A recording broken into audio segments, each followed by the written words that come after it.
Bueno, ya estamos. Bueno, saludamos a todos, todas. Buenas tardes. Estamos transitando el tercer encuentro de Economía Política en la Transición.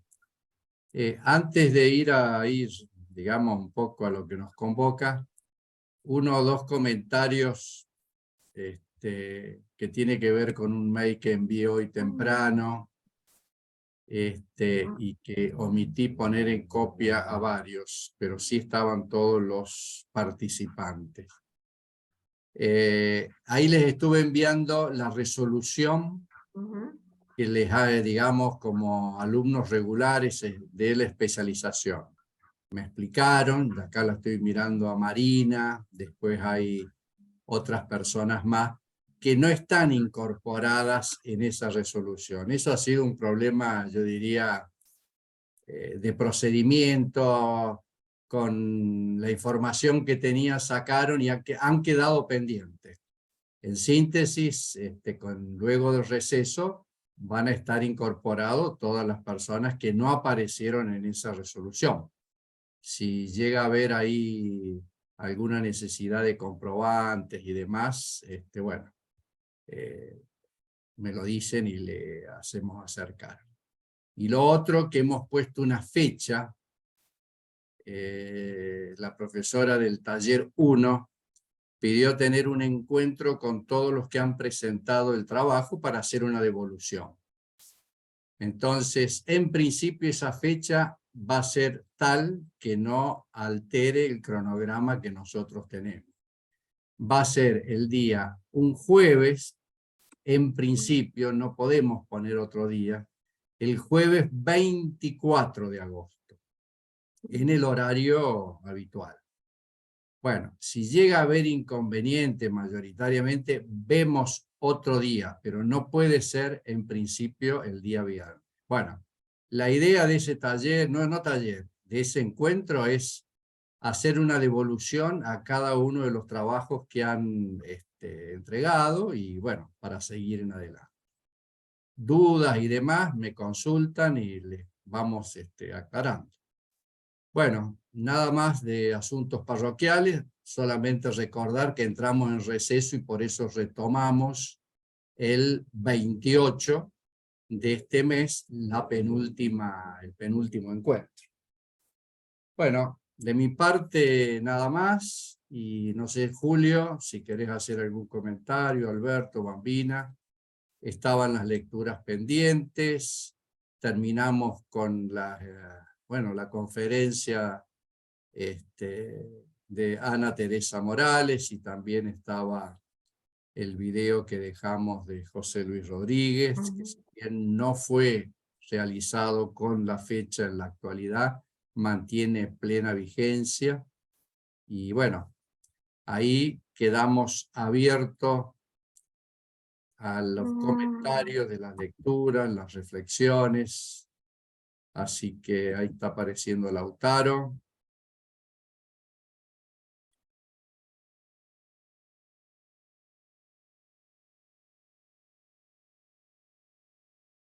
No veo ninguna mano. Ahí en el programa que yo les había enviado, ahí está.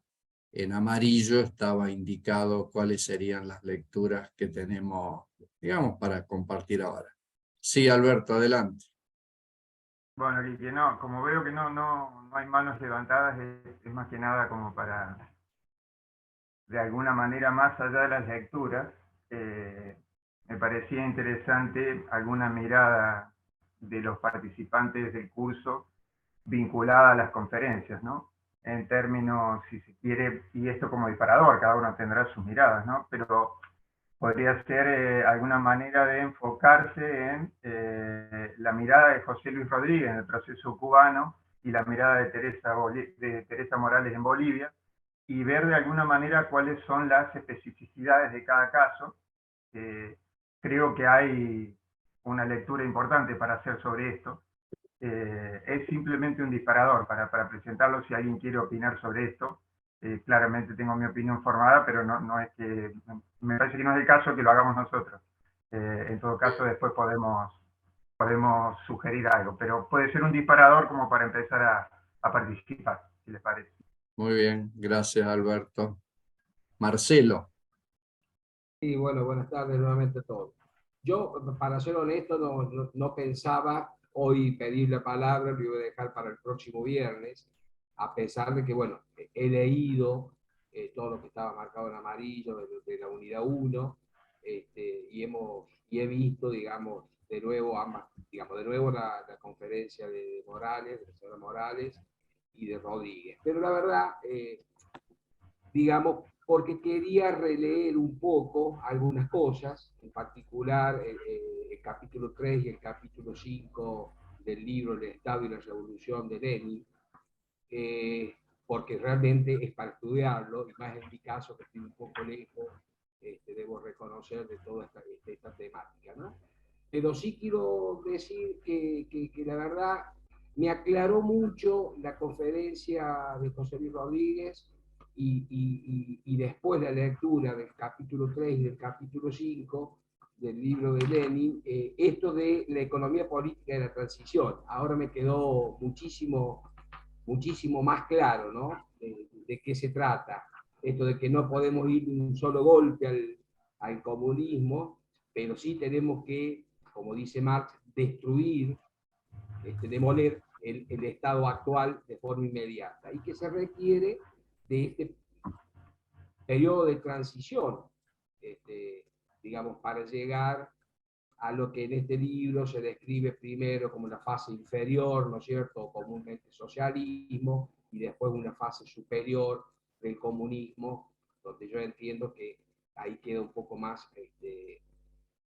arraigado, digamos, la cuestión del comunismo en cualquier estado. Pero bueno, simplemente aclarar que he leído, que pensaba no participar justamente porque creo que me falta un poco reafirmar, releer todo de nuevo, pero sí decir que con esta lectura y con la conferencia de Rodríguez me ha quedado muchísimo más claro un poco cómo es este proceso, ¿no?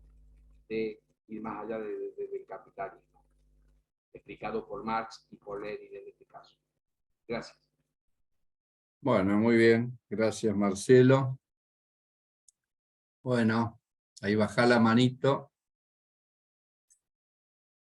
¿Algún otro comentario, reflexión, pensamiento?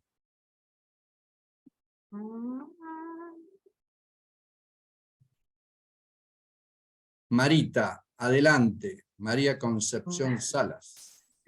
Me cuesta mucho no estar mirando a Está ustedes, bien. ¿no? Es como hablar ahí en soledad. No importa, Eh, adelante. Sabemos del problema que tenés. Yo me aboqué y me interesé mucho, y se lo comenté ayer a Nancy Echar, que habíamos pactado una reunión para hoy a la mañana, pero bueno, no me había olvidado del turno con el oculista, así que no lo pudimos hacer.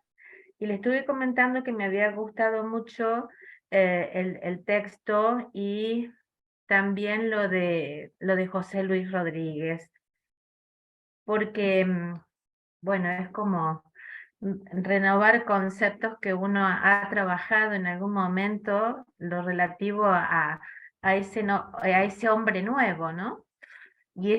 Y bueno, le pude encontrar algunas relaciones a cómo alcanzar, cómo llegar, y como recién decía Marcelo, el tema es cómo esa transición debe ser paulatina.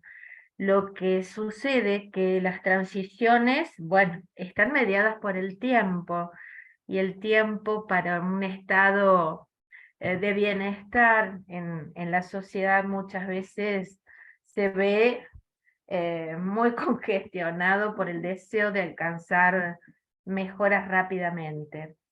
Me quedó en claro, no, nunca lo había pensado así, como había sido ese periodo de transición de algunos países hacia el socialismo, y la diferencia que hace Rodríguez con respecto a aquellos que comenzaron la construcción de socialista con revoluciones, ¿no? Para alcanzar esas formas de vivir y de ver a un Estado. A diferencia de los países que entraron en un socialismo a través de procesos electorales. Y bueno, eso yo nunca me había puesto a pensar esa diferencia que hay entre los países y cómo él trabaja. A mí me interesó mucho cómo trabaja, cómo hace la lectura de ese periodo de transición que, bueno, vino a completar lo que el profesor Elorza estuvimos viendo en una de sus clases. ¿Qué es lo que hay que estar trabajando para poder producir esa transición al socialismo, ¿no? Las relaciones sociales de producción, el tema de crear esa base de desarrollo que pueda sustentar al socialismo y la transformación. No me gusta que utilice la conciencia social, porque yo creo que nosotros no concientizamos a nadie. El otro también tiene conciencia, pero bueno, son vicios que sabemos tener muchas veces cuando escribimos o cuando decimos. Pero me gusta el tema de que él trabaje esta transformación para poder encontrar a ese hombre nuevo y la apuesta que él hace al colectivismo, al cooperativismo, y me acordaba de Mirta, que son formas de poder estar trabajando la economía en ese periodo, pero que hasta tanto no se pueda estar trabajando esa deconstrucción de ese hombre capitalista, lo difícil que significa alcanzar o aproximarnos a un socialismo. Y también hace una importante lectura de decir, bueno, cuando se están produciendo los movimientos hacia un socialismo, cómo cuesta trabajar con ese grupo social para poder deconstruir lo que hay y lo que queda de un capitalismo, o los grupos que intentan seguir preservando una condición económica capitalista, ¿no?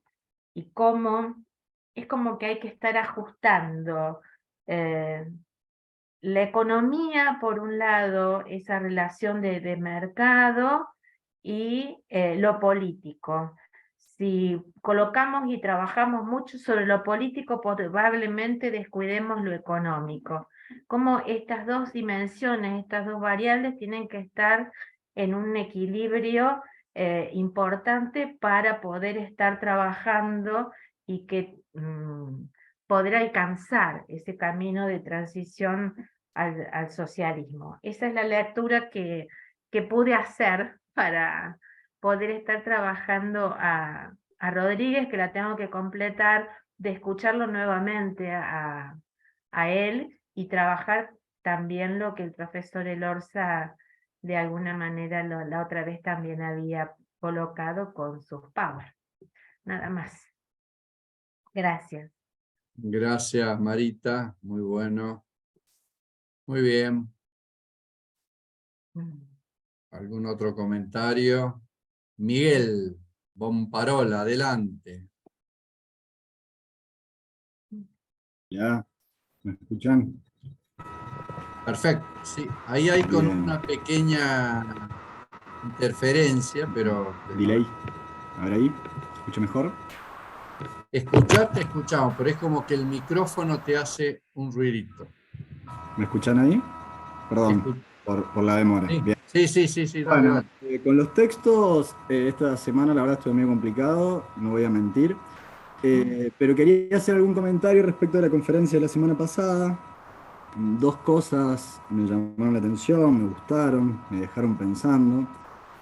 Por un lado, el rol un poco de los intelectuales o de los pensadores críticos y esta doble cara que tenía la conferencista de haber participado de un gobierno popular y haber tenido la posibilidad de desarrollar políticas públicas con determinada perspectiva, ¿no? Que a veces es la pregunta que muchos nos hacemos, cómo llevar muchas de las discusiones que se tienen en la academia o que se tienen en determinados circuitos a la política real, ¿no? A que las políticas públicas o que desde el Estado, bueno, Marcelo varias veces ha hablado de la cuestión del Estado, ¿no? Me parece que es algo que está muy presente en todos los que pensamos estas cuestiones. Entonces, por un lado, el rol de los intelectuales y de la posibilidad de acercar ciertos debates a la realidad, ¿no? Como un poco lo que decía Perry Anderson en el marxismo occidental de la escisión de la teoría y la práctica, ¿no? Que muchas veces la teoría anda por un lado y la práctica política por otro. Y la otra cuestión que me resultó muy interesante es que ella hacía la autocrítica respecto de que se habían hecho muchas cosas bien, pero que no se habían sabido comunicar. Entonces me había quedado también pensando en eso, que si solamente era una cuestión de comunicación, de formas de comunicación, de estilos de comunicación, o efectivamente tenía que ver con cierta hegemonía en los discursos mediáticos, en los discursos que circulan con mayor rotación, con mayor frecuencia. Pensaba en el caso de la Revolución Cubana, por ejemplo, si había sido un problema únicamente de comunicación, o lo que en Argentina hace un par de años se conoció como la batalla cultural, ¿no? Si era posible dar esa batalla, y cuál es el sustento de esa batalla, ¿no? Si, ¿qué relación tiene eso con lo económico? ¿Qué relación tiene eso con lo productivo? Bueno, eso, en esas dos cositas me había quedado pensando la semana pasada. Bueno, gracias Miguel. Lautaro, adelante. Hola, ¿qué tal a todos? Bueno, yo sí pude leer los textos de la unidad 1, por lo menos los que están señalados. Pero también me he quedado con una cuestión, con algunas cositas que me parecía interesantes sobre la conferencia de Ana Teresa. Estaba recién medio preocupado porque digo, ¿cuándo fue la conferencia de José Luis Rodríguez? Que yo no estuve, no estaba presente, no la vi, me la perdí. ¿Cómo fue eso? Y recién veo que estaba en el mail que mandó Enrique. Ahora, cuando termine, seguramente la voy a ver hoy, mañana, en estos días. Pero bueno, de estas cosas, de la charla de Ana Teresa Morales me habían quedado muchas cosas. En primer lugar, esa impresión que me dio de escuchar a una persona que fue, o que ocupó un lugar bastante clave, digamos, en un proceso de cambio, de transformación tan profundo, tan intenso y tan reconocido en el mundo, digamos. Esta cuestión de, bueno, de ser ministra de Desarrollo Productivo en un país que es el primer país, si no me equivoco, que se declara abiertamente plurinacional. Me han quedado muchas cosas para contar, pero bueno, en primer lugar eso, la impresión de ver una persona que no es, uno se imagina una persona que ocupa un lugar clave en un proceso de transformación y no sé, te imaginas a Lenin, te imaginas a Trotsky, una líder del ejército revolucionario, y no, era simplemente, era una mujer que contaba, que nos contaba a nosotros cómo se peleaba constantemente con sus compañeros de gabinete para ir encaminando el camino de esa transición, usando un poco las palabras o los conceptos del curso, digamos. Cómo se definían día a día, capaz, hora tras hora, cuáles son las tareas en las que se tienen que empeñar ese proceso de transformación. Ella decía que habían llegado al gobierno con dos grandes propuestas, una era la de la reforma constitucional, y otra que implicaba diferentes reformas estratégicas de soberanía económica, y en función de esto último, iba comentando, bueno, un poco los logros de su gestión, o lo que ella podría considerar logros. Me quedaron algunas frases resonando como esto que decía ella, que se sacaron de encima al FMI haciendo justamente lo contrario a lo que recetan, esta cuestión de que, bueno, para lograr pagar la deuda, tomaban medidas que teóricamente van absolutamente en contra de lo que se supone que debe hacer para alcanzar un desarrollo económico. Sí me quedó una pregunta que no alcanzó a responderla porque nos habíamos pasado mucho de tiempo, fueron casi 2 horas muy intensas de charla, que era esta cuestión de, bueno, hasta qué punto logró, ella decía que el cambio del modelo económico era, o buscaba, obtener ingresos para el Estado exportando materias primas, y así generar las condiciones de una industrialización, específicamente en hidrocarburos. Y yo le había preguntado si reconocía más o menos hasta qué grado se había alcanzado ese objetivo, y bueno, no hubo tiempo para responder, pero sí esta cuestión de que, bueno, esa distribución, por así decirlo, de los beneficios económicos eran estratégicos, según ella, porque fueron a parar a sectores que dinamizaron muchísimo la economía boliviana. Madres, jubilados, niños de familias indígenas, aymaras y quechuas, que aprovecharon en sus términos, o que fueron estos beneficios, esta redistribución fue muy bien aprovechada por las comunidades, que logró aumentar la productividad. Y bueno, es algo interesante, me quedaba siempre pensando esta cuestión de cómo el cambio o la transición es una cuestión política que no necesariamente es por ahí esta visión romántica que uno tiene del revolucionario, de que es un momento en la vida en que un superhéroe aparece y nos viene a salvar, sino que es una cuestión cotidiana, que se hace todos los días. Eso es lo más importante. Y bueno, después los textos he ido resumiendo, me parecen interesantes. El que habla de los desafíos del movimiento obrero en Argentina, el de Estados Unidos, el texto de Brooks, creo que van en ese sentido también de cómo se conforma o cómo se organiza la transición. Siempre es una cuestión política que se hace todos los días, por así decirlo. Muy bien, muchas gracias, Lautaro. Baja la manito. Bueno, ¿quién más? ¿Algún comentario? Julio, adelante, profesor. Sí, solo porque no hay nadie levantando la mano. Pero creo que es muy importante volver siempre a la primera clase que dio Enrique. Muy recomendable que mirando estos textos, leyendo estos textos y escuchando las conferencias de Teresa Morales y de José Luis Rodríguez, vuelvan al texto de Enrique. Primero, el tema de la transición es un tema muy poco trabajado. Hace muy bien, Marcelo destaca el capítulo 3 y el capítulo 5 del Estado y la Revolución de Lenin, que es un texto que está escrito antes de la Revolución Rusa.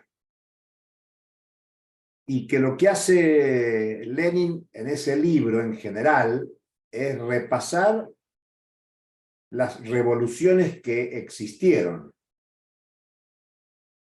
creo que Marita lo puso bien cuando se refirió, el tema de la transición, es la transición al socialismo, digamos, es la gran pregunta, ¿se puede ir más allá del capitalismo? Esa es la pregunta. Digamos, no es una pregunta que esté hoy en la agenda del debate político. Estamos en campaña electoral en la Argentina, bueno, ni desde la izquierda se plantea el objetivo por el socialismo. O sea que es una pregunta compleja. Lo que Marx hizo fue una crítica al capitalismo, punto. Y por eso hizo observaciones, estudió la Comuna de París como el primer intento. Y sobre el final de su vida se carteó con los populistas rusos diciendo, bueno, quizás, desdiciendo escritos anteriores, quizás desde la Comuna rusa, sin pasar por el capitalismo se puede pasar al socialismo, y eso genera toda una teorización. Porque pareciera que pasar del capitalismo al socialismo supone un capitalismo desarrollado. Eso es un gran debate en el marxismo, en términos generales. Por eso yo insisto que hay que volver a la clase de Enrique, porque hay una sistematización novedosa, contemporánea, de los temas que estamos discutiendo. Después las conferencias de José Luis y de Teresa hay que verlas, como bien decía, no sé si Miguel o Lautaro, son dos protagonistas. José Luis Rodríguez tiene la ventaja de haber sido el último ministro de Economía cuando era el jefe del gobierno cubano Fidel Castro. Entonces, fue durante 16 años, los últimos 16 años del gobierno de Fidel Castro, que es el líder indiscutido de la Revolución Cubana, es el ministro de Economía. Por lo tanto, es el personaje que no solo estuvo al lado de uno de los líderes que más tiempo vivió al frente de una revolución. Yo varias veces escribo y digo, recojo un discurso que Fidel da en el 2005 en la Universidad de La Habana, donde él dice, el principal error que cometimos es creer que alguien sabía qué era el socialismo. Entonces, pensar en la transición al socialismo, o sea, pensar en la transición para llegar a algo que no sabemos bien lo que es porque no existe, es un imaginario, es un objetivo, es un tema complejo. Y José Luis Rodríguez tiene, además de acompañar el proceso, la experiencia cubana, de haber vivido, digamos, el tiempo, la mejor época de lo que se llamó sistema socialista. Relaciones con el este de Europa, relaciones con la Unión Soviética, o sea, pensar una dinámica de bipolaridad del sistema mundial. Hoy ya no existe, pero hasta 1991 había un imaginario que había capitalismo y había socialismo. Entonces, su conferencia, y el que pueda acceder al libro, el libro lo tenemos digital, Enrique, imagino que está digital para todos y todas. Y no lo he distribuido, pero está, Lo podemos poner. Sí.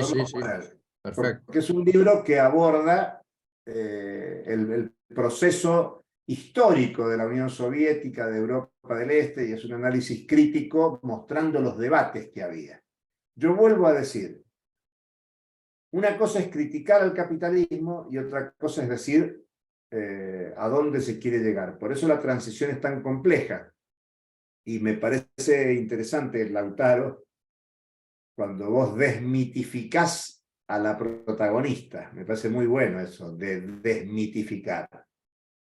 Porque nos pone a nosotros, nosotras, en el desafío de pensar estos temas. Por eso destaco lo de Marcelo. Quiero profundizar el capítulo 3 y el capítulo 5. Me parece muy interesante. El capítulo 3 es el análisis de Marx sobre la Comuna de París. Y el capítulo 5 es las bases económicas de la extinción del Estado. Yo ahí agrego otro tema. El Che es otro que escribió mucho sobre la sociedad futura. Y él no hablaba de la transición, sino el punto de llegada. Y el punto de llegada, el Che decía, para que haya comunismo, tiene que haber dos cosas. Una gran capacidad de desarrollo material, se refiere a producción de alimentos, vestimenta, bienes y servicios que satisfagan la demanda de la sociedad. Y segundo, Marita, vos dijiste que no te gustaba lo de la concientización. El Che dice una conciencia social, que es una conciencia colectiva, no en el sentido de bajada de línea. Yo te entendí así y coincido contigo, Marita. Pero a lo que se refiere José Luis Rodríguez y a lo que hablaba el Che, es que la sociedad tiene que tener conciencia de que solo puede tomar de la producción lo que necesita para satisfacer sus necesidades. No la acumulación, es una crítica a la acumulación. Algo así como que la conciencia colectiva tiene que llegar a la satisfacción de las necesidades históricas y no a la dinámica de acumulación. Hoy nosotros vemos un proceso de acumulación. Cuando vemos el tema de la desigualdad en la apropiación del ingreso de la riqueza, lo que vemos es eso, es una parte minúscula de la población que se apropia del producto social más allá de sus necesidades, sea alimentación, vestimenta y demás. Entonces el comentario que quería hacer, y ahí veo otras manos levantadas, después lo podemos seguir, es que el tema es tremendamente importante y requiere investigarse. Lo último que digo,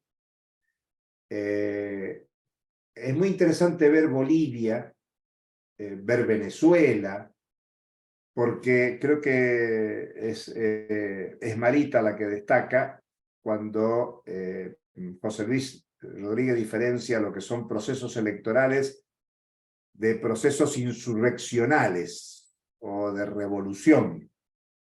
Porque claro, una cosa es pensar la transición del capitalismo al socialismo en la dinámica soviética, china, cubana, vietnamita, nicaragüense, incluso para pensar la Nicaragua de hoy, que pensar en términos de el Chile de Salvador Allende, Venezuela con Chávez y proceso electoral, y el proceso boliviano.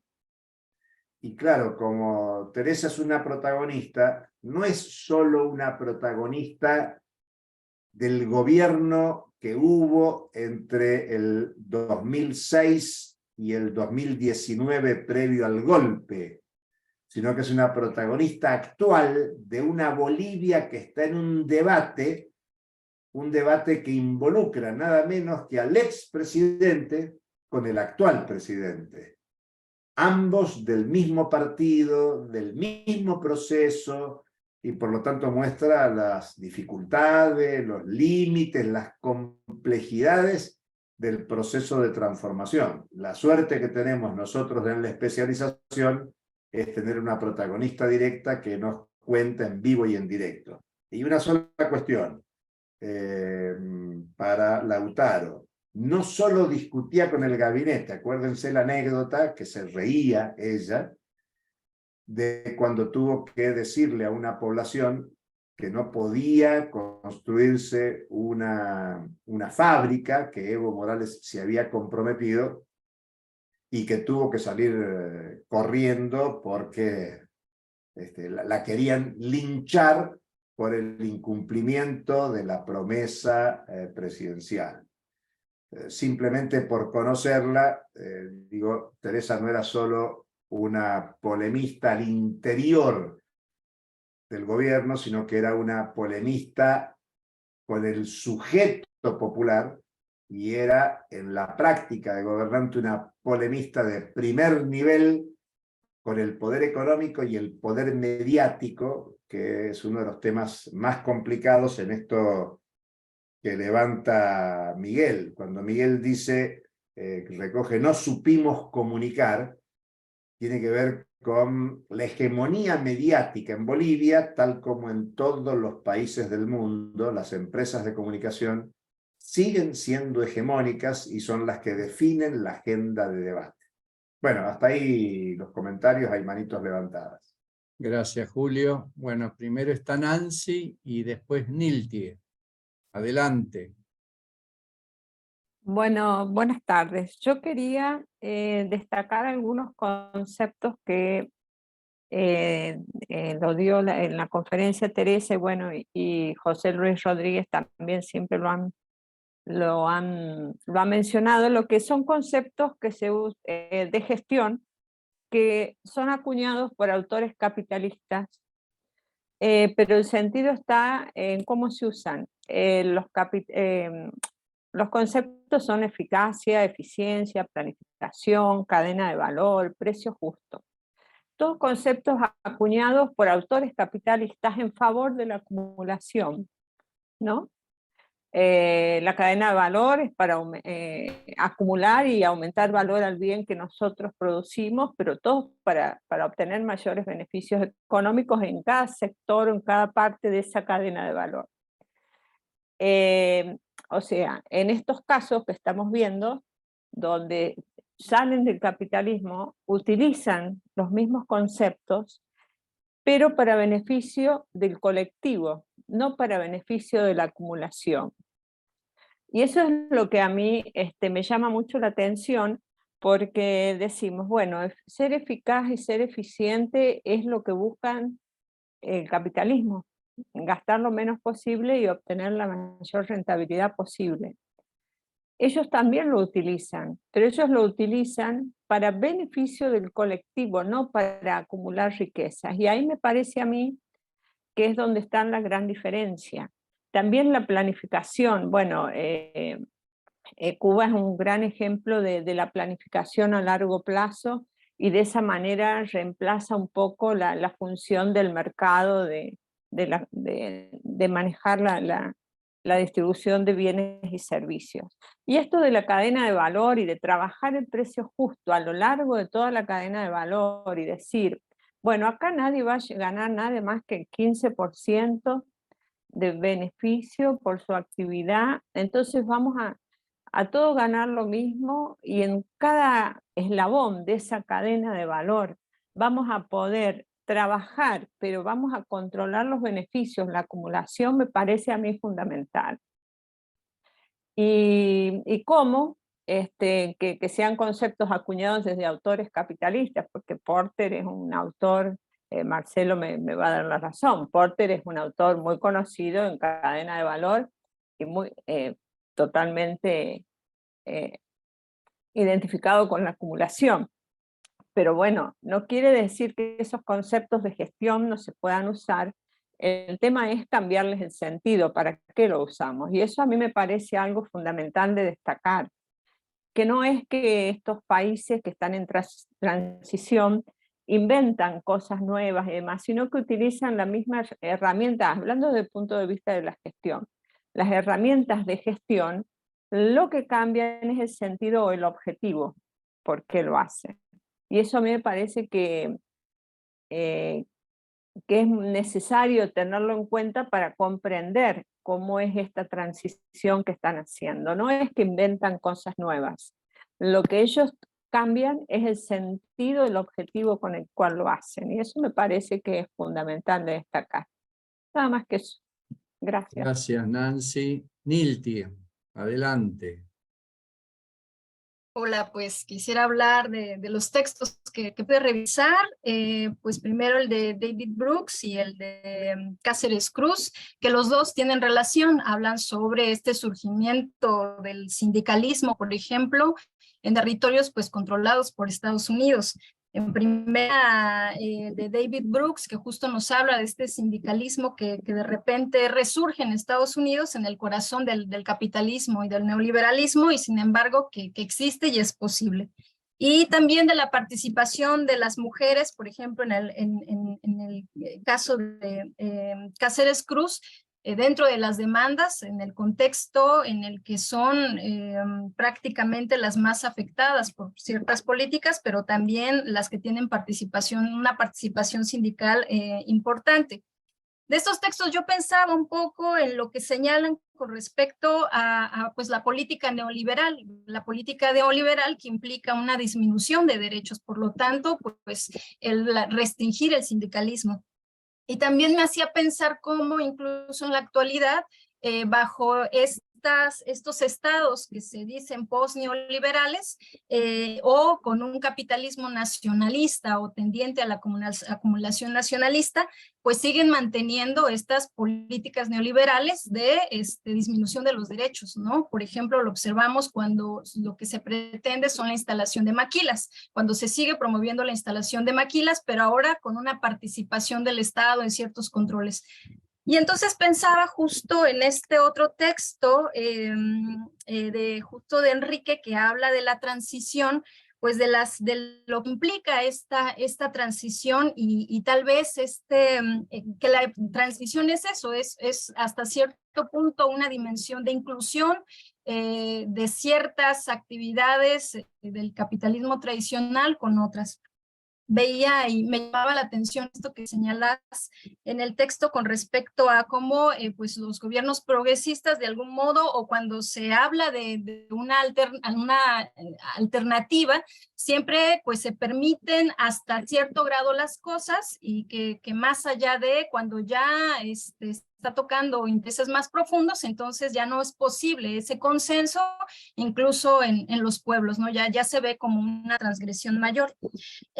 Y en ese sentido, justo en la idea de transición y de lo que la transición implica, pues pensaba en lo que, por ejemplo, yo también me quedé pensando en ese asunto de la transición y el tiempo, pero en la transición y el tiempo más en el sentido de lo que implica la crisis civilizatoria, la crisis climática, en el que cuando se planteaba la idea de la transición al socialismo parecía que el mundo era inacabable, ¿no? Que los recursos eran infinitos y que teníamos tiempo de calmadamente llegar a esa transición.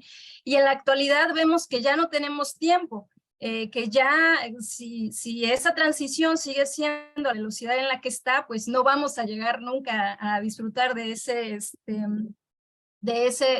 otro mundo, porque el tiempo ya está encima. Entonces, un poco, por ejemplo, algunos pensadores en Oaxaca lo que plantean ya no es pensar en base a lo que hay que hacer en miras a la crisis climática, sino que la crisis climática ya está y prácticamente hay que empezar a pensar en términos incluso de sobrevivencia.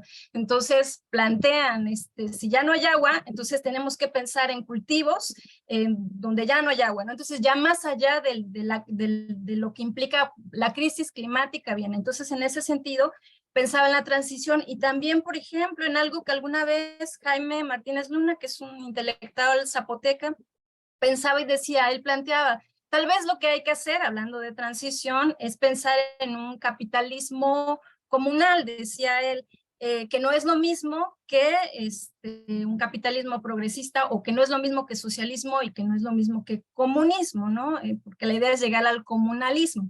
La idea del capitalismo comunal tendría que ver con esto que mencionaba justo Enrique, de la idea de cómo hacer una acumulación colectiva más que individual, pero al fin y al cabo sigue pensando en términos de capitalismo, ¿no? No hay, o incluso es complicado pensarlo más allá. Y en esos términos prácticos lo vemos, por ejemplo, en la universidad. La autónoma comunal, pues, tiene un determinado presupuesto que le da el Estado, y se piensa, ¿y ahora cómo lo subvertimos y hacemos que en la universidad ese presupuesto se vuelva comunal? Pero pues tenemos que responder también pues a las auditorías y a las formas que pide el Estado. Entonces, ¿cómo lo hacemos para utilizar ese dinero de manera comunal, pero que también respondamos a lo que el Estado pide dentro del gasto de los recursos? Entonces, yo creo que de ahí venía como esa interrogante. Finalmente, con respecto a la ponencia de Teresa Morales, yo la verdad es que me pareció muy interesante las precisiones que ella hacía, y bueno, también, al igual que algunas y algunos otros compañeros, yo en la actualidad ya miro con más detenimiento, con más ojo crítico, creo, los comentarios cuando vienen de aquellos que participaron también directamente en los gobiernos, no como antes que tenía tanta emoción por eso, y eso porque nosotros transitamos por un gobierno que se dice de izquierda, que se dice progresista, pero que cuando, pues, digamos que a veces se le vuelve, tiene tan un halo así de este misticismo del que hablaba Julio, que se vuelven incuestionables, incluso cuando la crítica podría ayudarles y favorecer, pero se vuelven así incuestionables y incluso no hay forma de salir de ahí. Entonces yo pensaba también cómo, por ejemplo, este gobierno de Evo Morales pertenece a la primera ola del progresismo, distinta a lo que es después, es decir, por ejemplo, Hugo Chávez, el mismo Evo, que pertenece a una ola distinta a lo que estamos viviendo ahora y que no lo podemos mirar con los mismos ojos, como para compararlo no podría. Lo que pasa, por ejemplo, con Ortega en Nicaragua después, lo que pasa con Obrador en México, lo que pasó en Perú, por ejemplo, incluso lo que pretendía hacer Boric en Chile, ¿no? Pero que llega con una mirada y que resulta otra, ¿no? Entonces, me pareció interesante lo que implica analizar y hacer esas diferencias entre un momento y otro momento del progresismo, y también mirar cómo, por ejemplo, pues estamos hablando de un país, ella decía, 11 millones de personas. Yo no sé si el dato es correcto, en Bolivia los 11 millones de personas, o me estoy equivocando, pero pensaba en proporción a México, que somos 129 millones de personas, y lo que implica una política económica que pueda conjuntar los intereses del norte, del centro y del sur, ¿no? Y en ese sentido también pensaba que los logros que habían tenido, pero también lo que implicaba, no sé si a esto también se refiere Julio con la idea de conciencia, incluso cuando ella dice, pues cuando íbamos a poner los precios, era muy fácil consensar con los empresarios o con los encargados, porque todos estaban de acuerdo y decían, sí, vamos por ahí, ¿no? Entonces, es otra relación que va más allá de la idea de modelo económico, creo, y que implica toda una construcción social, política, identitaria de los mismos pueblos, ¿no? Que jaló todo el proceso y que lo guió. Entonces ahí a lo mejor, más que las políticas de un sujeto, funcionó porque había todo un movimiento que respaldaba y una sociedad que respaldaba. Y bueno, eso era lo que quería comentar. Gracias. Bueno, Nilti, muchísimas gracias. Baja la manito. Bueno, a la espera de que aparezca alguna reflexión más, quiero hacer uno o dos comentarios. Marcelo, adelante, por favor. Perdón, Enrique. Dale. Hasta que algún compañero, digamos, hiciera lo suyo. No, adelante. Era simplemente porque a mí me quedó alguna duda que no sé si es relevante en la conferencia de José Luis Rodríguez, pero bueno, quiero hacérsela justamente aquí, que a Julio o a los compañeros, ¿no? Él en algún momento de la conferencia dice, tengamos mucho cuidado en la interpretación, no confundamos, aproximadamente son las palabras, ¿no? La situación de China con la situación de Rusia.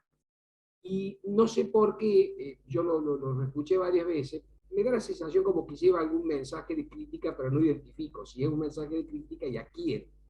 Dice, China es una economía de mercado con elementos de socialismo o de comunismo, mientras que Rusia es un comunismo con no sé si dice de nuevo elementos de mercado. O sea, me da la sensación como que él resalta mucho que hagamos esta diferencia y que no lo malinterpretemos. Yo, en lo personal, y a lo mejor me equivoco, interpreto como que va un mensaje de crítica, pero no me queda claro. Entiendo que a China, si es que es así.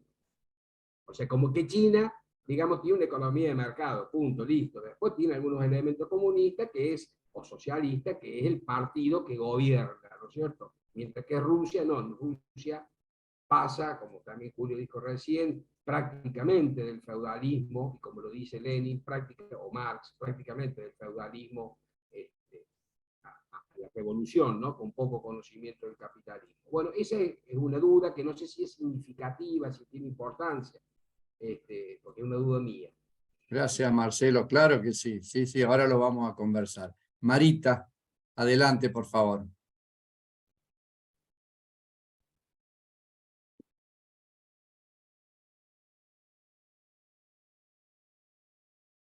Micrófono, No está. Marita. Perdón. No, un poco uniendo lo que dijo Nancy y lo que dijo Nilte, Nilte que habla, como yo también le pongo hincapié también al tema de la importancia que tiene el tiempo, porque de alguna manera Rodríguez también lo dice, que frente a situaciones, por ejemplo, en Cuba, cuando los resultados económicos no estaban siendo lo que se estaba trabajando, planificando, había como un repliegue. Y por ejemplo, pensándolo tanto en el tiempo como en esos repliegues que hay que hacer económicos, hay un sustento de un trabajo, de una batalla cultural que creo que los socialismos que se sostienen lo han pensado y la están dando, y es lo que nos falta al resto de los países que queremos intentar tener un orden social, un orden socialista, dar esa batalla cultural, ¿no? De poder estar trabajando. Como decía Nancy, los elementos del mercado de valores, de la acumulación, de cómo a través de la modificación o de un trabajo cultural, estos elementos se les puede dar una vuelta de rosca y lo podemos estar trayendo y trabajando para estar transitando a un socialismo. Digo, nosotros leemos en algún momento con Miriam en la materia a Elena Socarrás para trabajar el tema de comunidad, y ella también hace mucho hincapié sobre la cultura y el trabajo que significa en la comunidad, lo fuerte que es la cultura para poder estar modificando algunos aspectos. Y creo que el tema de lo que nombró Nancy y de lo que nombró también Niltie, nunca me sale, nunca lo puedo decir bien, del trabajo del tiempo y del repliegue económico, tiene que estar sustentado por una construcción cultural, por una batalla cultural. Y yo lo que me pregunto es, los países que en este momento están transitando, son socialistas, ¿qué los sostiene? ¿Qué tienen en común esos países que puedan estar sosteniendo este socialismo? Nada más. Gracias. Muy bien, muchas gracias, Marita. Alberto Pérez. No, simplemente para poner ahí en el escenario de la discusión algún tema que por ahí no se ha debatido poco y al cual José Luis sobre todo dedica gran parte del tiempo de la conferencia, que es el caso de la persistencia de las relaciones monetario-mercantiles dentro del socialismo, ¿no? Y el otro tema, me parece también importante de alguna manera ponerlo a discusión, es el tema de el modo de producción o la forma relacionada al extractivismo y todas las complicaciones que esto conlleva y las discusiones incluso hacia adentro de las mismas fuerzas progresistas, por llamarlo de alguna manera, ¿no? Me parece que son temas importantes a la hora del debate. Es eso, no quiero robarles más tiempo. Gracias, Alberto. No se roba tiempo, al contrario. Alejandro, adelante. Ahí Julio está poniendo en el chat unos textos que sería bueno después que cada uno de ustedes lo haga un copie del link, del enlace. Adelante, Alejandro, por favor. Bueno, buenas tardes a todos. Bueno, es decir, realmente me cuesta el tema porque obviamente no es un tema propio de mi formación. Es decir, igual es decir, las dudas vienen por varias partes porque aparte de mi formación tecnológica, se me generan también otras dudas por otras actividades que estamos haciendo junto con mi compañera. Una, por ejemplo, es el tema de la transición, si se entiende en el sentido de que es necesario estudiarla. Pues realmente, es decir, de lo que es la tecnología, obviamente, es decir, el acceso a la tecnología en la producción y en el desarrollo, es decir, termina siendo también bastante limitado y termina siendo un territorio en disputa a nivel mundial. Y bueno, el ejemplo más claro es China y Estados Unidos, Oriente y Occidente, especialmente todo lo que vendría a ser la parte de la OTAN, que en cierta forma tiene un desarrollo, es la vanguardia a nivel de desarrollo tecnológico en donde China está disputando ese espacio, ¿no? Y cómo han hecho estrategias que en realidad sirve el análisis de qué es lo que está haciendo China como para ver la transición en otros países, porque ellos han hecho un plan de formación, especialmente en lo tecnológico, como para poder tener esta capacidad de disputa actualmente, es decir, hoy en día. Hoy en día disputan desarrollo en la fabricación de semiconductores, todo lo que es la parte de desarrollo tecnológico, están disputando territorio con respecto a Estados Unidos y es específicamente la guerra económica que se ha manifestado como para que Estados Unidos pueda frenar un poco la competencia de este país que ya es imparable, en cierto sentido. Como así también en algún momento también Rusia planteó esta carrera, especialmente la carrera armamentística también, que fue una carrera tecnológica en donde también se disputaban específicamente el acceso al conocimiento, al desarrollo tecnológico, ¿no? Es decir, que en cierta forma eso se vio hasta la caída de lo que es la Unión Soviética. Me plantea muchas preguntas también interrogantes, porque en mi caso, por ejemplo, aparte de trabajar lo que es la parte de la tecnología desde la mirada de la economía política, y bueno, haber tenido experiencia gremial específicamente en mi provincia y en la universidad en donde yo trabajo, que tiene que ver con los textos por ahí que no leí todos los textos, sino que leí los primeros que estaban marcados especialmente con respecto a lo que es la parte gremial, o también podría plantear decir lo que es la parte de fábricas recuperadas que puede caer dentro de este tema de lo que vendría a ser la transición.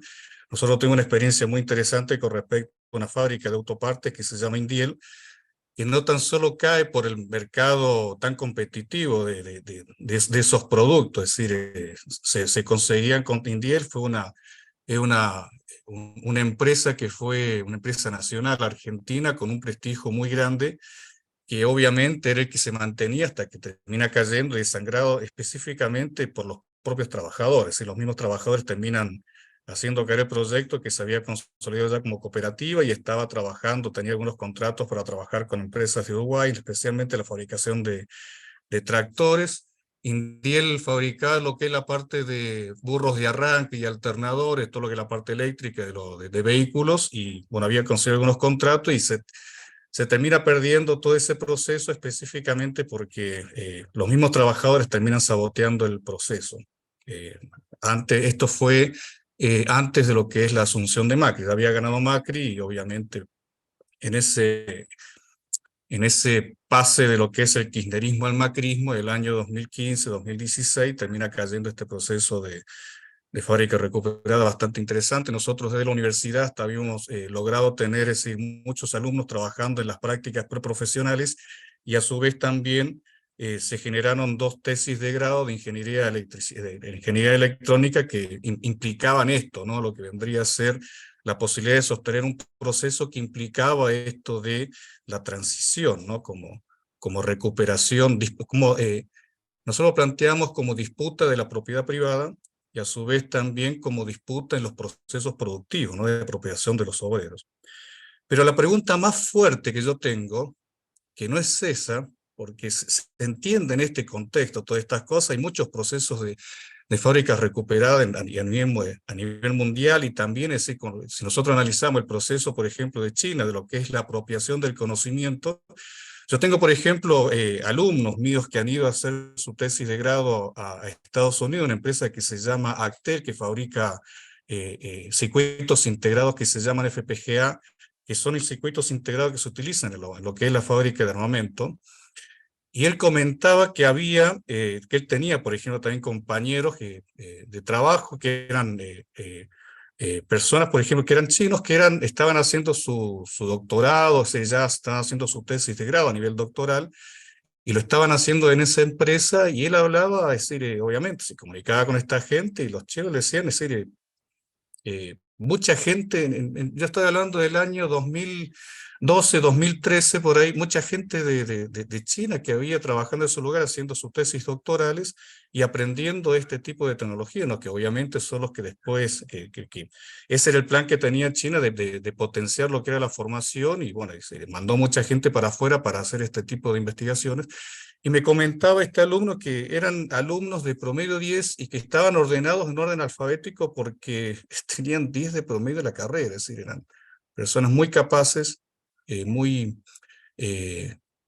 con un nivel académico tremendo, y bueno, y haciendo sus tesis doctorales y teniendo esta cuestión, ¿no? de apropiarse de ese conocimiento, que también puede ser una estrategia que Argentina lo ha hecho, obviamente, si está dentro de un circuito de formación. Argentina presenta una formación académica universitaria a un nivel bastante interesante y tiene centros de investigación y desarrollo tecnológico muy interesantes. Bien.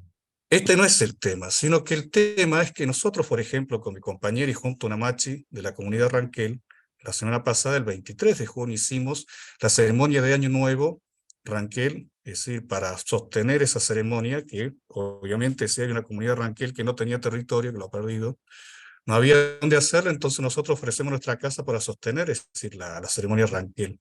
Entonces yo decía, bueno, en este proceso de transición, ¿dónde quedan las comunidades originarias? Porque es decir, se plantea, por ejemplo, qué sé yo, el tema de la transición del capitalismo hacia el socialismo en la Unión Soviética, en China, en Vietnam, en Cuba, por ejemplo, pero es un tema que como que queda medio aislado, ¿no? Como que a la final está bien, estamos hablando de que el capitalismo es depredador, que avanza sobre la naturaleza, que no tiene una relación de vida con la naturaleza, sino que es simplemente alguien que consume.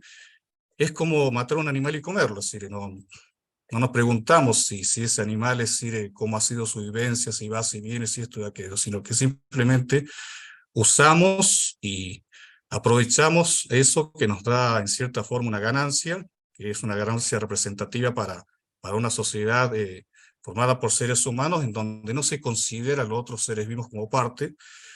Es decir, a eso me refiero, porque lo más cercano, por ejemplo, a un proceso revolucionario que realmente planteaba todos estos paradigmas que se plantean ahora, ¿no? Por ejemplo, que abarca no tan solo la distribución de las riquezas, sino que también el tema del concepto de que todos somos personas, sin tener en cuenta el concepto de raza, y a su vez también es decir, la relación, por ejemplo, con la ancestralidad. El único proceso revolucionario fuerte, y yo obviamente está fuera de lo que son los textos que hemos leído acá, porque es una charla que dio Camille Charmer durante la semana, fue el proceso haitiano.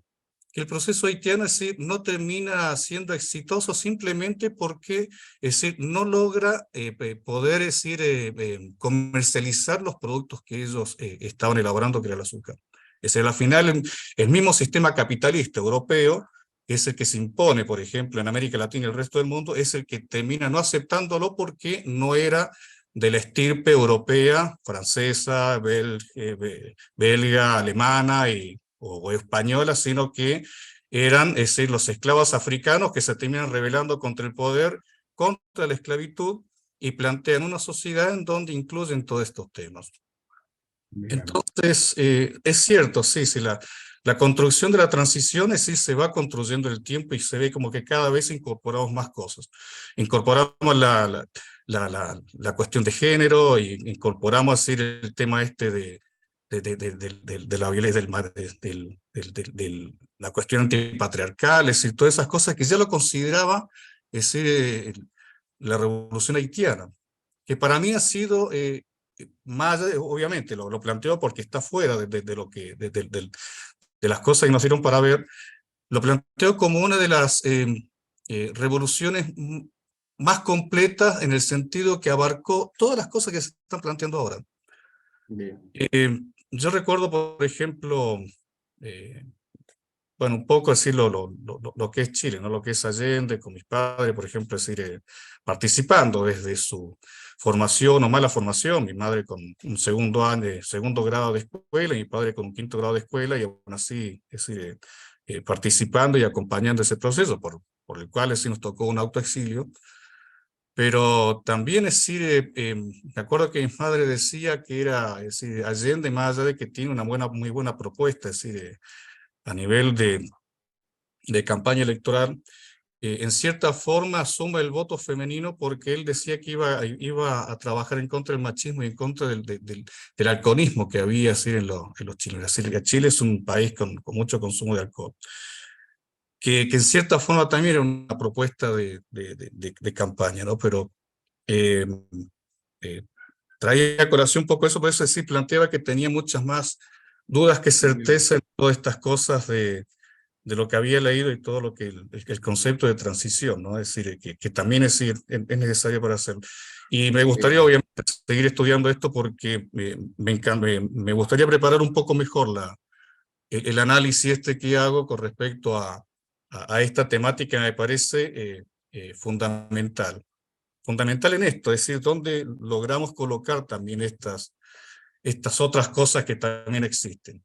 Yo, por ejemplo, planteaba el tema de la ceremonia Ranquel de Año Nuevo, especialmente porque la comunidad Ranquel, originaria de Argentina, es decir, que es una comunidad que pertenece al Gualmapo, que es toda la comunidad mapuche, una parte de esa comunidad mapuche se llama Ranquel, otras, hay varias comunidades nombradas, pero al final son todos mapuche, porque el Ranquel habla el mapudungún, que es el lenguaje, la lengua Ranquel. Una comunidad que fue atravesada por un genocidio en donde se termina arrasando con todo lo que existía. Ranqueles, y bueno, están también otras comunidades más al sur que terminan siendo ser arrasadas por ese genocidio para que exista esta Argentina con esta productividad, con este sindicalismo y con esta forma de ver la política. Bien. Entonces, por eso planteaba eso, es decir, ¿dónde colocamos esas otras cosas dentro de esta transición? O si es necesario plantearlas o estudiarlas para poder lograr una transición que realmente abarque todo lo que existe en los territorios de los cuales estamos analizando. En la Unión Soviética hay un montón de tribus, un montón de comunidades, hasta hay una de las comunidades judías más grandes que hay, es la que existe dentro del territorio de la Unión Soviética. Es decir, ¿dónde se colocó? Es decir, las prácticas de la ancestralidad de esas comunidades cuando fue la revolución rusa. ¿O qué pasó con las comunidades originarias que existían en Cuba, aparte de las comunidades negras y europeas que existían cuando se inicia la Revolución Cubana? Porque al final los campesinos que existían en la Revolución Cubana eran también los descendientes de los negros y los originarios de la isla cubana.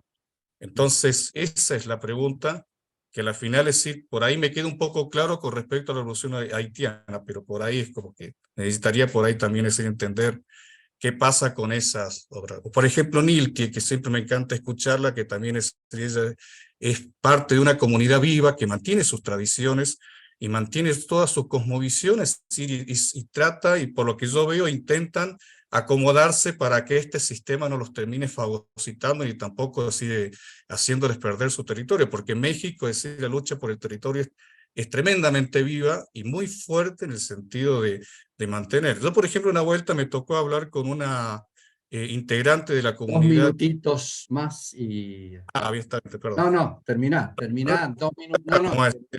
Terminá, así vamos. Me tocó hablar con una mujer de una comunidad quilmes y me decían que ellas, las mujeres eran las que encargadas de mantener la tradición y las costumbres, la tradición de la comunidad, y que ellas sabían que iban a perder con respecto a los españoles o los que habían, a decir, avanzado sobre ellos, que hoy es una comunidad que es de Tucumán y la terminan asentando gran parte de esa comunidad en Buenos Aires. Por eso hay un lugar que se llama Quilmes, porque realmente era la comunidad quilmes que fue sacada de su territorio. Y ellos dijeron que iban a sostener, es decir, su cultura en forma clandestina, y mantuvieron su cultura y su lengua, y fue una tarea de las mujeres, no de los hombres, de las mujeres. A tal punto que hoy en día existe una estructura dentro de los quilmes que sigue manteniendo esa tradición y las costumbres propias del pueblo. Eso nomás. Muy bien, Alejandro. Bueno, quiero hacer 2 o 3 comentarios y ya por la hora después, no sé, Julio, para que hagas como un... No hay cierre acá, pero... Digo, Alejandro, en primer lugar yo diría que vuelvas a escuchar esta clase y todas las preguntas, interrogantes que vos has hecho, sistematizalo, que es parte del trabajo de economía política en la transición. ¿Vamos? O sea, creo que parte de tu trabajo está ahí, ¿no? Digo, como un comentario general. Bueno, quiero hacer 2 o 3 referencias que salieron acá y después cuestiones que, bueno, las lecturas, ¿no?, que uno también relee, nos convocan a la reflexión. A mí me parece que algunas cuestiones importantes para subrayar es la transición pensada en clave general de conocimiento, la transición pensando en lo global, ¿no?, en el cambio, la crisis civilizatoria, el socialismo, etcétera, etcétera, etcétera, pero también pensar la transición en clave a lo que cada uno de nosotros estamos trabajando, ¿no? Entonces a mí me parece que ahí hay un punto para subrayarlo, que después haré un comentario. Entonces yo creo que la cuestión de la transición está bueno pensarlo si tiene o no tiene sentido. Yo creo que esta es una primera pregunta que nos tenemos que hacer nosotros en los temas que trabajamos. O sea, ¿tiene sentido pensar un cambio en lo que nosotros estamos trabajando? Es una cuestión micro esto. Por supuesto que no resuelve lo macro. Yo digo, muchas veces el problema es cómo hacer para no perder la dirección del cambio. Entonces yo creo que la dirección del cambio tiene múltiples facetas, múltiples aspectos. Parte de ello lo mencionaste vos, Alejandro, ¿no? Ahora, entonces el tema es cómo las cuestiones en las cuales estamos involucrados te convocan o no a lo que nosotros estamos llamando la transición como ruptura, ¿no?, que lo expresamos en el primer encuentro. Entonces a mí me parece que ahí hay una cuestión de desmitificar. ¿Pensamos o no en la necesidad de la ruptura? La otra cuestión que yo creo que también aquí se estuvo pensando y demás, las reflexiones que hicieron respecto del sindicalismo en Estados Unidos, me parece que son muy pertinentes porque esto hay que asociarlo con la vida, la convivencia entre la consolidación que busca el capitalismo y las luchas que hay de distinto color, de distintos lugares y las distintas resistencias. Entonces yo creo que ahí hay una cuestión, me parece mucho para trabajar. Lo otro es cómo hacer para focalizar la transición, los temas que nosotros investigamos, en clave de nuestra América, en los estudios latinoamericanos y caribeños, ¿no? Entonces, digo, esto hay que comprenderlo porque es lo que uno quiere cambiar, ¿no? Entonces, ¿cuál es el contenido, ¿no? Parte de la información que cada uno va dando acá nos convoca a conocer más aspectos de la realidad latinoamericana y caribeña. La otra cuestión que me parece, digamos, salió, y creo que la cuestión de la conciencia social, la cuestión cultural. Nosotros, yo no recuerdo, estaba mirando rápidamente si fue en el curso 1 o en el curso 2, pusimos un texto de Dávila sobre economía del conocimiento. Laje Dávila. Bueno, ahí hay toda una explicación, es un texto que explica cómo la sociedad cubana llega hoy al desarrollo científico y tecnológico a partir de todo un desarrollo material y un desarrollo de la conciencia colectiva. Entonces digo, son como ejemplos para tener en cuenta, más que nada, no para copiar, sino para pensar y ver las cosas que se hicieron. Y en esto, Alejandro decía, bueno, lo de Camil, los ciclos que nosotros estamos haciendo, no están desvinculados de la especialización. Nosotros no lo podemos poner como vinculante por una cuestión de crédito, ¿no? Pero todos los ciclos son muy pertinentes. Y en particular, aquí, porque tiene mucho que ver la cuestión de la conciencia, está el ciclo de marxismo y psicología, que es sumamente interesante, donde casualmente el núcleo de la discusión es ahí. Y acerca de lo que estaba planteando Alejandro, creo que el ciclo de capitalismo y pueblos originarios pone como, no digo un balance, pero pone como en evidencia, ¿no? El problema, el tema de los pueblos originarios, el problema del capitalismo, la crisis civilizatoria y la necesidad del cambio, ¿no? Entonces digo, son lecturas, son cuestiones que creo que nos tienen que invitar a poder mirar. Entonces, concluyo con esto. A mí me parece que es importante que el contenido de lo que estamos leyendo, de lo que hemos visto, que se haga el esfuerzo de también ponerlo en clave de lo que cada uno está trabajando. Dicho de otra manera, lo que estamos leyendo, a ver cómo eso en particular tomar para que la investigación que estoy haciendo me sume, me haga ver por dónde tienen que estar, digamos, la dirección del cambio. Digo, porque esto es muy importante para la conexión. Muchos de los temas que están trabajando cada uno de ustedes finalmente se derivan en políticas públicas. Entonces, cuando se derivan en las políticas públicas, ahí viene toda una cuestión de instrumentación, ¿no? Entonces, bueno, es complejo, pero casualmente es lo que nosotros tenemos que desentrañar. Este es el desafío nuestro.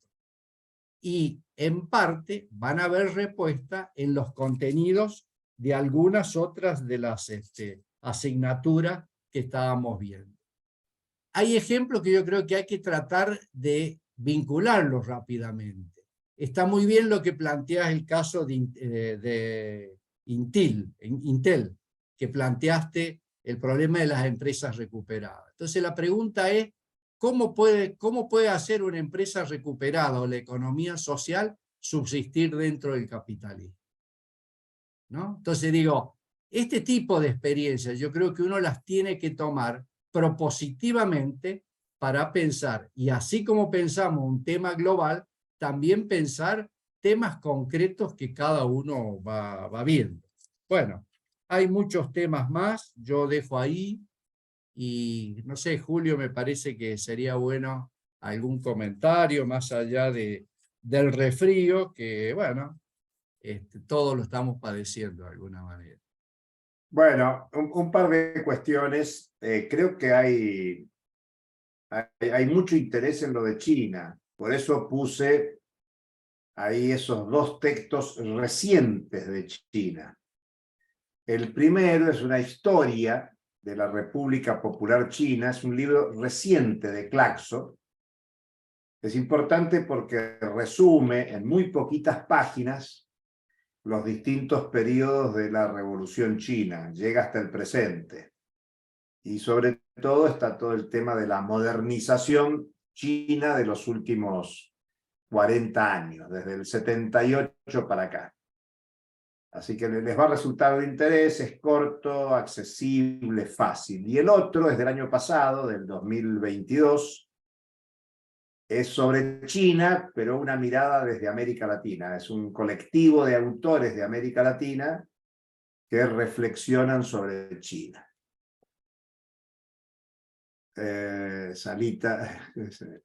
Marita dice, muy buena transición del primer cuatrimestre. Disfruten del ocio del receso que nos ayuda a recuperarnos y comenzar el segundo cuatrimestre. Bien, Marita, gracias. Bueno, decía lo de China. Es importante estudiar, es importante ver, porque no diría que en esta sala pasa eso, pero en general tenemos una información ideologizada de lo que pasa en China, de lo que pasa en Venezuela, de lo que pasa en Nicaragua, de lo que pasa en Cuba, de lo que pasó en la Unión Soviética, y nosotros estamos en la universidad. Y lo que tenemos que hacer es estudiar. Y entonces es bueno leer, discutir, analizar, hacernos preguntas. Entonces, Nilti, por ejemplo, nos decía la crisis civilizatoria. Bueno, nosotros como intelectuales, como estudiosos, ni siquiera como intelectuales, como académicos, como docentes, bajo la carga de la calificación. Bueno, ¿qué hacemos ante la crisis civilizatoria? ¿Pensamos que esto es así como está y ya? ¿O podemos pensar en términos de si es posible un otro mundo posible, como planteaba el Foro Social Mundial desde el 2001 en Porto Alegre, hace ya más de 2 décadas? Entonces es muy útil la intervención de Nancy, donde dice la diferencia es el objetivo de la gestión. Las palabras pueden ser las mismas, eficiencia, eficacia, pero ¿con qué objetivo? Y eso me parece muy, muy bueno, y lo vinculo con lo de Alejandro, porque Alejandro, el tema de las empresas recuperadas, las cooperativas de cartoneros, cooperativas de consumo, de producción que existen en la Argentina, en general todas nacen como procesos a la defensiva. O sea, fue para defender fuente de trabajo, en algunos casos hasta fue para defender las propias empresas, para que no se robaran las puertas y ventanas, las máquinas. El tema es si en esas experiencias comunales, cooperativas, mutuales, hay conciencia de generar una cultura organizacional alternativa, en el sentido de lo que dice Nancy. Es decir, no es tanto si las empresas de economía social pueden subsistir en el capitalismo, sino si en el capitalismo se puede ir generando una experiencia de gestión de contenido alternativo. Es algo de lo que muchas veces Mirta plantea cuando ella analiza sus temas habituales. Entonces, en ese sentido, yo agregaría para todas las reflexiones, si algo no está resuelto y no fue resuelto en ninguna experiencia, es el tema de la autogestión, de la cogestión, de la gestión participativa, de la conciencia social de que se está construyendo algo distinto. Y yo les confieso que eso vale para nosotros. Nosotros cuando discutíamos avanzar con esta segunda cohorte de la especialización, dijimos, bueno, esta especialización está contra natura. No es rentada, los profesores no cobran. ¿Es voluntarismo o es el intento de construir algo distinto? Bueno, vamos a intentar construir algo distinto. Después la vida dirá. O sea que no es solo para la actividad productiva, sino para la producción de conocimiento. Y por eso es un desafío importante para nosotros pensar la transición. Y pensar las categorías. Nilti, por ejemplo, nos trae el tema del capitalismo comunal. Cuando Nilti dijo capitalismo comunal, yo me acordé de Álvaro García Lineras, en Bolivia, vicepresidente de Evo Morales en el 2006, dijo: lo que hay que construir es el capitalismo andino. y tuvo críticas de todos lados, porque le dijeron, mirá, es capitalismo andino, ponele el calificativo que quieras, pero es capitalismo, y el capitalismo es explotación y saqueo. En el segundo gobierno, Álvaro García Linera cambió el horizonte y dijo, lo que hay que construir es el socialismo comunitario. Y eso genera todo un debate, porque es el tiempo en que Venezuela había instalado unos años antes la idea del socialismo del siglo XXI.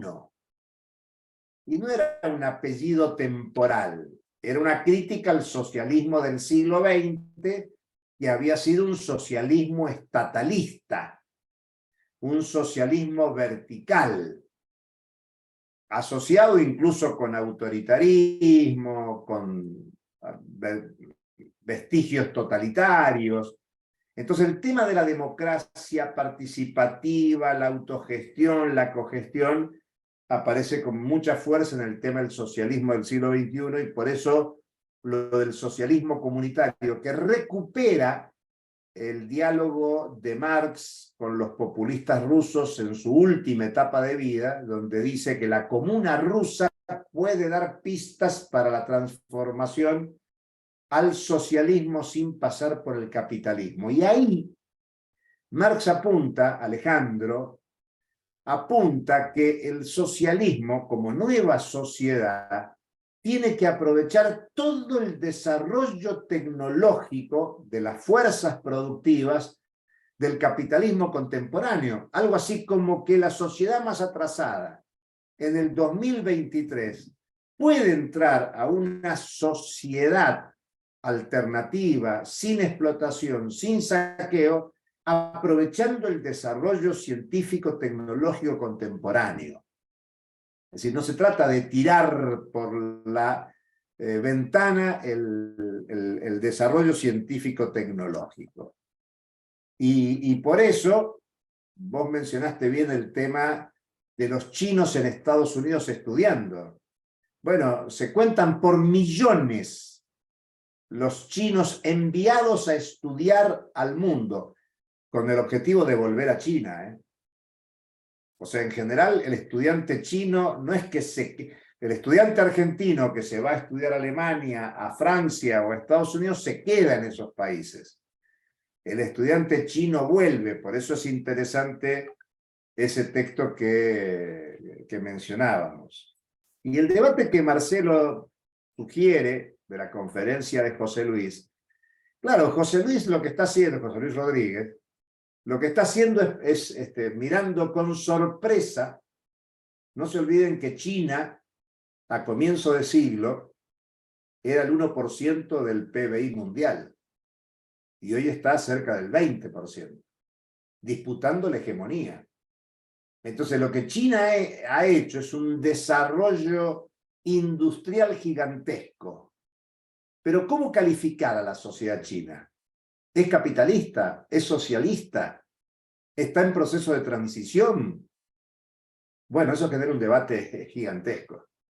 Es el único país que ha cumplido con los objetivos hacia el 2030 de eliminar el hambre. Hace 2 años, China eliminó los últimos 100 millones de pobres indigentes.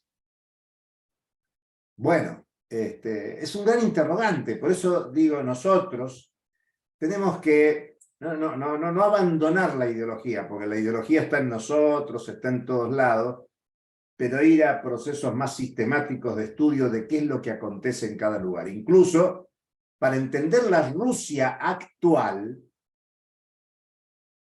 hay que ver que la Rusia actual es un país que avanza hacia el capitalismo, sus líderes actuales reniegan de los dirigentes revolucionarios, especialmente de Lenin, pero claro, es una sociedad que hasta hace muy poquito, porque el tango dice 20 años no es nada, hace 30 años que cayó la Unión Soviética, y bueno, todavía hay una cultura histórica de ese intento gigantesco de transformación de la sociedad que permea la propia institucionalidad rusa. Entonces, yo diría que este debate a mí me resulta muy atractivo, muy interesante para seguir estudiando, y Alejandro haces muy bien en recuperar la charla que dio Camille Chalmers sobre Haití, porque Camille Chalmers nos trajo un planteo de fondo. Miren, la revolución en Haití es contemporánea de la Revolución Francesa.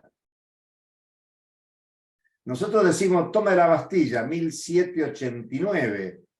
Y bueno, y si cuando miramos la revolución haitiana es 1791, guerra de guerrillas, hasta el proceso de independencia en 1804, producida por esclavos de una colonia francesa. Entonces, bueno, para recuperar a América Latina y el Caribe, y pensar lo ancestral de nuestros pueblos y la necesidad de construir nuevos horizontes civilizatorios. Entonces, muchas preguntas que habitualmente nos hace Nilti, que nos hace Bambina, que traes vos, Alejandro. Bueno, es muy interesante para pensar esto de la transición y abrir nuestras cabezas. Por eso Enrique insiste que es muy bueno que nosotros desdogmaticemos y nos preguntemos en nuestro tema de interés, ¿qué tiene que ver esto de la transición? Si Marcelo trabaja el tema del Estado, bueno, cuestionar el tema del Estado, porque el Estado tiene apellido. No es lo mismo el Estado capitalista que el Estado de la transición, aunque no sepamos muy bien cuál es el final de ese proceso de transición, porque también es construcción de la propia praxis que los pueblos desarrollen. No es una vuelta al pasado, ni es un salto sin destino a un futuro desconocido. Por eso la sociedad futura se anticipa. Esto lo decía mucho el Che Guevara en el tema del hombre nuevo, el hombre y la mujer nuevo. ¿Qué es eso? Que en el desarrollo de las fuerzas productivas lo más importante es el ser humano. Porque sin ser humano trabajador, trabajadora, no hay producción ni construcción de la realidad. Entonces lo primero a cambiar es el ser humano en su capacidad de trabajo productivo, autogestivo, como sugiere Nancy, para pensar en términos alternativos. Y nos fuimos en 4 minutos. Pero bueno, no son conclusiones, como dice Enrique, sino reflexiones para seguir estudiando, leyendo y aprendiendo entre nosotros. Hasta ahí. Bueno, muy bien, vamos dejando solamente como para que nos quede claro, nos encontramos el 28, luego del receso. Ese va a ser el encuentro número 4 y ahí terminamos los debates de las lecturas con todo lo que hoy se puede levantar. Y el 4 de agosto es la conclusión de este curso con la presentación, bueno, ya tradicional de la hojita con los temas que se incluirían, cómo se va pensando el trabajo referido a este curso. Bueno, si hay dudas, hay consultas, escriben y que tengan todos y todas muy buenas vacaciones, quienes estén enfermos que se curen y nos encontramos. Suerte, éxito a todos, a todas. Buenas vacaciones. Saludos. Adiós. Luego. Buenas vacaciones. Chao. Chao, adiós. Adiós, chao, chao.